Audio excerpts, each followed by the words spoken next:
विमरन में क्या कहेंगे, आज की जो पत्रकार परिषद है ये इतनी हड़बड़ी में क्या है? कल से एक मोबाइल के ऊपर सोशल मीडिया पे एक वीडियो वायरल हो रहा है। वो वीडियो आपने देखा होगा कि उसमें कुछ लोगों ने 5 जुलाई का उल्लेख किया है कि 5 जुलाई में ऐसा हुआ था, वैसा हुआ था और पत्थर का जवाब गोली से देंगे। तो ये लोगों को मालूम नहीं है कि उस 5 जुलाई में 2006 में जो कोटर गेट में जो मैटर हुआ था पुलिस स्टेशन के बाहर जगह के ऊपर से, कब्रस्तान की जगह का जो एक डिस्प्यूट मैटर था, उसके ऊपर एक वीडियो किसी ने बनाया है और सोशल मीडिया से गलत तरीके से वायरल कर रहा है। तो मैं उन लोगों को ये बोलना चाहता हूँ कि उस 5 जुलाई को इफेक्ट होने में मैं उसमें मेरी ज़िंदगी का पहला केस जो था वो 5 जुलाई में मुझे फंसाया गया था। और 5 जुलाई का जो मैटर है, आज तक हम लोग केस लड़ रहे हैं, अभी तक 17 साल हो गया, हमको तारीख पे जाना पड़ता है, कोई दूसरा अफेक्टेड नहीं था, अफेक्टेड होने वाले हम लोग थे। और ये बोलते हैं कि यही वो विलास पाटिल है जिसने 5 जुलाई के मैटर में सबको फंसाया था। 2 दिन पहले आपने विलास पाटिल की एक स्पीच निज़ामपुरा में जो उन्होंने एक स्पीच दिया था, उन्होंने उसमें ये क्लियर बताया था कि मेरी फैमिली का, शफी सेठ जो मेरे बड़े अब्बा हैं उनकी फैमिली का, हमारा 50 साल से उन लोगों के घर का घरेलू ताल्लुक है। तो 5 जुलाई में मेरे बड़े अब्बा का बेटा राजू शाकिब खान वो भी जेल में था।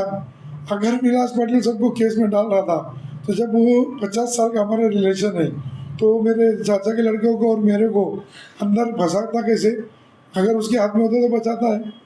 तो ये सब जो है वो टाइम पे भी पॉलिटिकल का ये नहीं है, वो पुलिस का मामला था जो नहीं होने वाला था। जो दुर्घटना घटी मैं उसमें नहीं जाऊँगा, वो कोर्ट केस पेंडिंग है और इंशाल्लाह जब भी फैसला आएगा तो सब दूध और पानी सब क्लियर हो जाएगा। तो ये जो लोग आज ये सब कर रहे हैं, समाजवादी पार्टी जो आज ये वीडियो चला रही है, बोल रही है ऐसे लोगों को आप ये वोट मत दो, वो मत दो। मैं वो समाजवादी पार्टी से मेरा पहला ये सवाल है कि महाविकास आघाड़ी के गठबंधन होने के बावजूद आप ये इलेक्शन भिवंडी वेस्ट में क्यों लड़ रहे हैं, जबकि भिवंडी ईस्ट में हम लोग खुद रईस शेख को समाजवादी पार्टी को समर्थन दे रहे हैं। यहाँ पर लड़ने की वजह जो आज तक समझ में आई और हम लोगों को भी समझ में आ रहा है कि कहीं ना कहीं जो समाजवादी के जो कैंडिडेट है वो एक बिल्डर है, ओशियन करके एक बिल्डिंग का काम नायगांव एरिया में आता है, वहाँ के वो बिल्डिंग बनाते हैं। और वो साइट जो है पूरी, जिनकी अभी महाराष्ट्र के कौन से समाजवादी के लीडर की है वो सभी को पता है, और ये पूरे उसमें बिल्डर है और उसी की हैसियत से काम कर रहे हैं। आपको मालूम होगा कि किरीट सोमैया ने एक लेटर दिया था 19 अप्रैल 2024 को, जो बीजेपी से बिलोंग करते हैं, और उसके ऊपर इन्होंने ये लेटर में आबू आसिम आजमी के ऊपर मनी लॉन्ड्रिंग का इल्ज़ाम लगाए थे। ये लेटर के अंदर जो साइट मैं बोल रहा हूँ जिसमें रियाज आदमी बिल्डर है या पूरी जो साइट लेके बना रहे, उनके साथ जो भी उनके पार्टनर होंगे उनका नाम इसमें मेंशन है। आप ये देख लीजिए, 4 नंबर पे लिखा है कि link to Samajwadi Party youth leader Mehboob Shaikh receive a huge amount from the sale of Bhiwandi. तो ये एक दबाव था ईडी की नोटिस का। और जब अच्छे से महाविकास आघाड़ी का गठबंधन था, महाविकास आघाड़ी समाजवादी जो सीटिंग एमएलए उनको सीट दे दी थी, आसिम भाई के लिए भी वहाँ पर कोई गठबंधन नहीं तोड़ रही थी, भिवंडी ईस्ट में भी नहीं तोड़ा है। तो जब हम लोग सब मिल के उनको सपोर्ट, तो हमको ऐसा लग रहा है कि कहीं ना कहीं समाजवादी के लीडर बीजेपी के ऊपर ईडी के इनको जो भी नोटिस वगैरह आई है कि नहीं वो नहीं बता सकता कि ये लेटर है, और बीच में ये न्यूज़ पे भी चला था। तो ये उनके दबाव में कांग्रेस की सीट, महाविकास आघाड़ी की सीट जो है बीजेपी जीतने के लिए ये लोगों को दबाव बना के 9 सीट के ऊपर ये लोगों ने एक्स्ट्रा सीट खड़ा किया है ताकि महाविकास आघाड़ी की सीट कम हो जाए और समाजवादी सीट ये आउट कर रही है। भिवंडी वेस्ट में मैं क्लियर, मेरा आरोप है कि ये सिर्फ उसी का एक हिस्सा है जो कैंडिडेट है वो कहीं ना कहीं ऐसा लगता है कि ये अगर ये नहीं लड़ते तो ये शायद इनको भी बाकी जगह जो बीजेपी अपनी टैक्टिस करती है जेल जाना पड़ता, ये अपने आप को जेल जाने से बचाने के लिए ये इलेक्शन फाइट कर रहे हैं, ऐसा मुझे लगता है। और यही वजह से पूरे लोग ये कहीं से जीत नहीं रहे। समाजवादी पार्टी का भिवंडी वेस्ट में कोई जनाधार नहीं है। हम लोग खुद चाहते हैं, हमारा एक ही टारगेट है बीजेपी को हराना। और बीजेपी को क्यों हराना है? क्यों कि माइनॉरिटी के ऊपर जो बीजेपी और हमारे जितने लोगों के नबी की शान में जो लोग गुस्ताखी करते हैं उन लोगों को बीजेपी की हुकूमत हो, महायुति जो सरकार है वो उन लोगों को पूरा ओपन मदद कर रही है और उन लोगों के साथ में खड़ी रह रही है और ऐसा कोई भी कानून लाएगी जिससे माइनॉरिटी को आगे तकलीफ होगी। तो हम वही रोकने के लिए हम सिर्फ महायुति के अगेंस्ट में, जबकि आप लोग को अच्छी तरह मालूम हम लोग ईस्ट में रईस शेख से हमारा पर्सनल जो भी हम बन रहा, लेकिन हम उनको पूरा सपोर्ट हम दे रहे क्योंकि हमको लग रहा है कि यहाँ सीधी लड़ाई रईस शेख और महायुति की है और रईस शेख को महायुति को हराने के लिए, बीजेपी को हराने के लिए हम लोगों का पूरा सपोर्ट रईस शेख को है। उसी तरह भिवंडी वेस्ट में ये ज़बरदस्ती लड़ रही है, इसको रोकने के लिए हम लोगों ने पूरा ये देखा कि पूरे लोग जो भी माइनॉरिटी का वोट ये लोग डिवाइड करने के लिए ये चाल चली गई है। समाजवादी को खड़ा किया गया है, एमआईएम को खड़ा किया गया है। यहाँ जवारिस पठान का कोई लेना देना नहीं, उनको मुंबई से लाके यहाँ खड़ा किए। कांग्रेस को ऐसा कैंडिडेट दिए। मेरा तो कांग्रेस के ऊपर भी कुछ लोगों के ऊपर की आरोप है कि उन्होंने भी ये जो कैंडिडेट दिया कहीं ना कहीं दबाव में दिया है और कहीं ना कहीं बीजेपी के कुछ लीडर्स की हो सकता है उसमें टिकट के अंदर, क्योंकि टिकट मांगने में तो रशीद ताहिर भी थे, ताला मोमिन थे और विलास पाटिल थे। ये तीनों लोग लोकल थे। अगर इसमें किसी को भी मिलता तो इतना कोई मसला नहीं होता और पूरी आवाम जो है मिसगाइड नहीं होती। आज पूरे ये सब लोगों को लड़ा के एक आवाम को, ख़ास तौर से माइनॉरिटी के वोट को टारगेट करके ये पूरा मिसगाइड करके आप पब्लिक को, आवाम को ये कंफ्यूज किया गया कि आप किसको वोट करें। आप सब समझदार हैं कि लड़ाई किसकी है। लड़ाई सीधा सीधा जो वोट माइनॉरिटी के वोट 4 जगह पड़ रहे हैं वो 4 जगह में से कोई एक आदमी खाली माइनॉरिटी का वोट लेगा, कोई इलेक्शन नहीं विन कर सकता है। 10 साल से भिवंडी वेस्ट में कमल का फूल खिल रहा है और लोग ये चाहते हैं कि कहीं ना कहीं महायुति को ये टाइम पे रोका जाए। इसलिए वो कैंडिडेट को सपोर्ट करेंगे जो माइनॉरिटी के साथ मेजॉरिटी का, जैसे हिंदू एरिया के भी, हिंदू वोटर्स के भी वोट लाएगा, वो कैंडिडेट को सपोर्ट किया जाए। समाजवादी पार्टी को कहीं से वोट नहीं मिल रहा सिवाय इधर के। कांग्रेस का आप देखो, कोई भी मुस्लिम ये एरिया के अलावा कहीं पे भी कोई भी उनकी कोई भी ताकत कहीं नहीं दिखी, ना कोई एक अच्छी लोगों की मीटिंग में या ना अच्छे लोगों के साथ वो जोड़े। 3 बार वो फिर मुस्लिम में घूम गए। एमआईएम जी है पूरा माइनॉरिटी के भरोसे बैठी है और बाकी जो कैंडिडेट है विलास पाटिल लड़ रहे वो दोनों तरफ घूम रहे, दोनों तरफ का उनको जन समर्थन मिल रहा है। आवाम खुद होशियार है, ये ऐसे वीडियो हाथ चलाने से कोई फायदा नहीं। और समाजवादी के ऊपर मैं बोलता हूँ, आज जो लोग बोलते हैं विलास पाटिल, यही समाजवादी के लोग मुझे आज बहुत से लोग पर्सनल पे मैसेज भेज रहे हैं कि विलास पाटिल जो है आरएसएस का है। तो मैं उन लोगों से एक सवाल पूछना चाहता हूँ कि आज तक समाजवादी पार्टी विलास पाटिल को मेयर में सपोर्ट करती थी कि नहीं करती थी?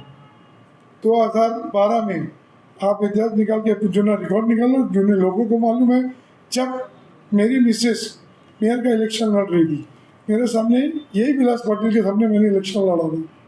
यही विलास पाटिल के सामने मैंने इलेक्शन लड़ा था। 17 कॉरपोरेटर समाजवादी पार्टी के सिंबल पे थे। उन लोगों ने मुझे नहीं सपोर्ट करके जो ये विलास पाटिल को आज बोल रहे हैं कि वो आरएसएस का है, उसकी टोपी और वो कपड़े वाला फोटो भेज रहे, तो मैं उनसे एक सवाल पूछना चाहता हूँ कि क्या 2012 में यही विलास पाटिल इलियास पटेल बन गया था? यही विलास पाटिल 2012 में क्या इलियास पटेल था कि 17 समाजवादी के नगर सेवक को ऑफिशियल व्हिप आती है, जीतने के बाद यहाँ आके उनका सत्कार करती है, यही समाजवादी पार्टी उसको सपोर्ट करती थी। तो आज वो आरएसएस का कैसे हो गया? तो उस टाइम वो आरएसएस का नहीं था क्या? तो जब जो लोग समझदार हैं, आवाम है, पब्लिक है, सब समझती है, अपना वोट ये सिर्फ और सिर्फ जो समाजवादी कैंडिडेट खड़ा है, ये देखिए ये ईडी की नोटिस की वजह से खड़ा है, वोट डिवाइड करने के लिए खड़ा है। आप अपना वोट सोच समझ के कीजिए और लोगों को मिसगाइड करना और लोगों का कन्फ्यूजन दूर करिए। और एक तरफा लड़ाई सबको मालूम है बीजेपी और विलास पाटिल के बीच में चल रही है, ये पूरी आवाम जानती है, पूरी आवाम का भी समर्थन उनको मिल रहा है। और ये जो वीडियो निकाल के कहीं ना कहीं उनको लग रहा है कि बीजेपी आ रही है, तो बीजेपी के जो ये लोग एजेंट है ये अपना वीडियो बना के विलास पाटिल को कहीं ना कहीं नीचा दिखाने की कोशिश कर रहे हैं। मैं आपको एक और बात क्लियर कर दे रहा हूँ, मेरा ये इलेक्शन में विलास पाटिल को समर्थन सिर्फ इसके लिए कि वो बीजेपी को हरा रहा है। आगे कल कॉर्पोरेशन का इलेक्शन होगा, हो सकता है मैं लड़ूँ या मेरे परिवार से कोई लड़े, आप लोग को अच्छी तरह मालूम है, मैं 2012 में यही विलास पाटिल के अगेंस्ट में इलेक्शन लड़ चुका हूँ, और हो सकता है आने वाले कॉर्पोरेशन के बाद कल फिर मैं विलास पाटिल के सामने मेयर का इलेक्शन लड़ सकता हूँ अगर वो लड़ रहा होगा। तो ये कल ये नहीं बोला जाए कि ये विलास पाटिल के साथ मेयर, यहाँ मैं सिर्फ और सिर्फ विलास के साथ इसके लिए दे रहा हूँ कि ये ही वो शख्स है जो बीजेपी को हरा सकता है। और अगले इलेक्शन में मेयर में अगर मेरी ये रहा, अगर ये रहेगी तो इंशाल्लाह मैं ये विलास पाटिल के सामने, अगर ये लड़ रहा है मेरे को समर्थन करेगा तो वेल एंड गुड, नहीं करेगा तो कोई बात नहीं है, मैं समर्थन उनसे मांगूंगा। तो जो ये सब अफवाह चल रही है, ये अफवाह पर ध्यान ना दिया जाए और आवाम जो है अच्छे से शांति से पूरा वोटिंग करे। एक बार फिर से पूरी भिवंडी की आवाम से यही गुजारिश करूँगा, अच्छी तरह से आप लोग निकलिए और अपना वोट का जो है हक पूरा कीजिए। वोटिंग करने आप लोग जरूर जाइए और ऐसे कैंडिडेट को आप लोग वोट कीजिए।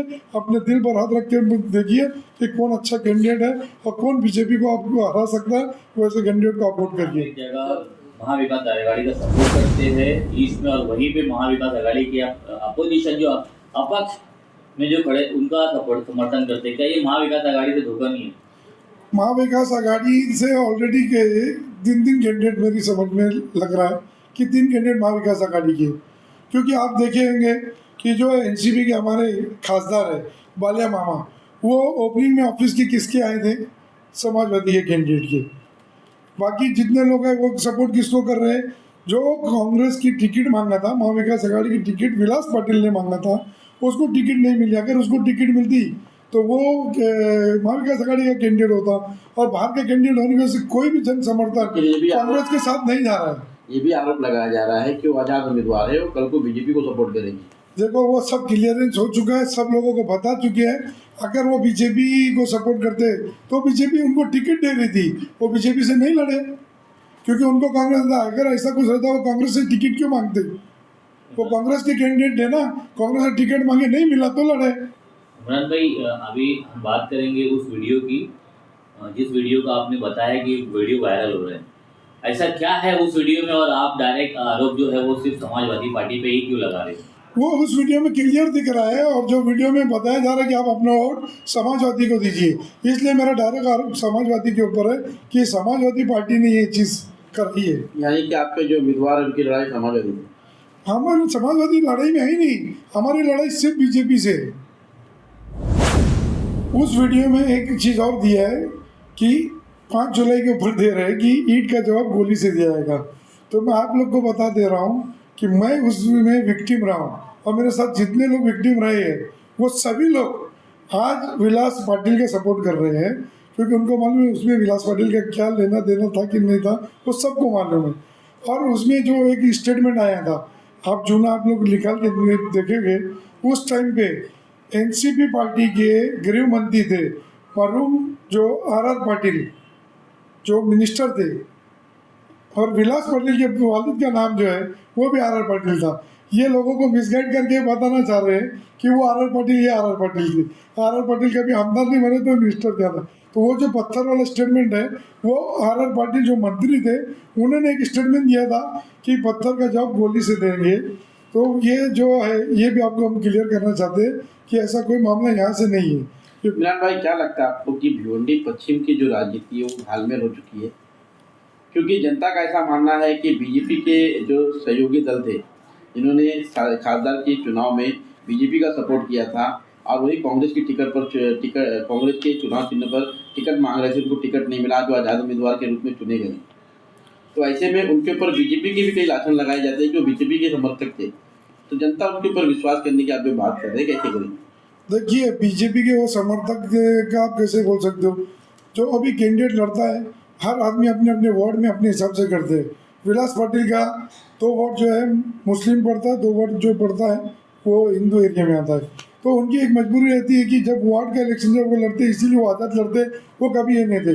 उनके वार्ड्स में वो बीजेपी और उस टाइम की शिवसेना के वोटर्स ज़्यादा है, इसके लिए वो हमेशा उधर करते। तो वार्ड, ये एमपी का इलेक्शन हो कि इसमें एमएलए का हो, एमपी के इलेक्शन में मुझे अच्छी तरह मालूम है, और मैंने खुद विलास पाटिल से सपोर्ट मांगा था।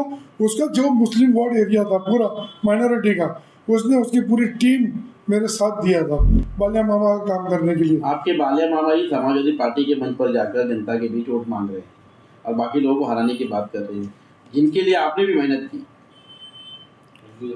तो ठीक है ना, ये उनकी पर्सनल राय हो सकती है, ये तो कोई पार्टी की राय नहीं है। हमने तो बोल दिया ना, उनको लगता है कि वो जीत रही आपकी है। पार्टी के एक जिम्मेदार सांसद है वो। हाँ तो होगी ना, उनकी राय होगी ना, सांसद की अपनी राय भी। सांसद है तो क्या उनकी पर्सनल राय नहीं हो सकती क्या? कि पर्सनल राय की राजनीति होगी, मतलब ये उनकी पर्सनल राय है। उनको लगता है महाविकास आघाड़ी से ये भी है, चोरगे ने उनका साथ नहीं दिया था, इसके लिए उनके खिलाफ है। उनको लगता है कि विलास पाटिल ने उनका साथ नहीं दिया था, हो सकता है उसकी वजह से विलास पाटिल के खिलाफ हो गए। चोरगे जो है, यानी आपको आज आपको ये बात पूछे हो, मैं आज आपको एक और खुलासा कर देता हूँ। आप लोग ने एमपी के इलेक्शन में एक चीज़ कहानी देखे थे, वाटिका होटल। तो वाटिका होटल के सूत्रधार कौन थे? वाटिका होटल के सूत्रधार ये हमारे कैंडिडेट ही है, जो कांग्रेस की टिकट लेके आए थे, जो नगर सेवक लोगों को वहाँ पर मिसगाइड करके बुलाया गया था। बेचारे नगर सेवक लोग गाली खाए, बुराई भलाई लिए। वहाँ पर ये बोला गया था कि चोरगे साहब ने वहाँ बुलाया और वहाँ पर अपनी पार्टी की कोई मीटिंग है, और चोरगे अभी उसमें ज़्यादा नहीं जाऊँगा, बहरहाल ठीक है। बालिया मामा को भी ये चीज़ मालूम थी, तो उन्होंने प्रेस रिलीज करने की बात भी कही थी, तो उन्होंने प्रेस को रिलीज क्यों नहीं किया? कहीं ना कहीं उनका भी मतलब कुछ ना कुछ समावेश है। उनका क्या समावेश? उनके अगेंस्ट में चल रहा था, समावेश की क्या बात है? जनता के बीच में लाना चाहिए, क्योंकि जनता ये चीज का जो है उल्लेख कर रही थी। इमरान भाई, अगर वाटिका की बात जब आई गई है तो ये आपने तो क्लियर कर दिया कि वाटिका के जो मास्टरमाइंड थे वो दयानंद चोरगे, ये सबको मालूम है। और उस टाइम पे इन्होंने खुद भेजा था, ये जो फ्रेंडली का जो हमारे खासदार बालिया मामा जो ये सब इसमें गए, कि जब इनको टिकट मिली तो ये दयानंद चोरगे बोलते थे फ्रेंडली फाइट करेंगे। तो उस दिन आपने खासदार का स्टेटमेंट सुना होगा कि उन्होंने बोला ठीक है फ्रेंडली फाइट का इनको बहुत शौक था, तो अभी फ्रेंडली फाइट समाजवादी लड़ रही है, इसके लिए मैं उनके साथ में आया हूँ। तो वो उनके हिसाब से वो कर रहे हैं। हमको जहाँ लग रहा है कि बीजेपी को हराने में सिर्फ विलास पाटिल साथ दे सकते हैं। आप देखेंगे हम लोग 10 से 12 दिन तक हम किसी को भी सपोर्ट नहीं किए थे। हम लोगों को लग रहा था कि दयानंद चोरगे बीजेपी को नहीं हरा सकते। अगर ये रियाज आज़मी हरा सकता ना, तो मैं आपको ये बोलता हूँ कि मैं उसके साथ खड़ा रहता, लेकिन इसको कहीं से भी दूसरी जगह से वोट नहीं मिल रहा है।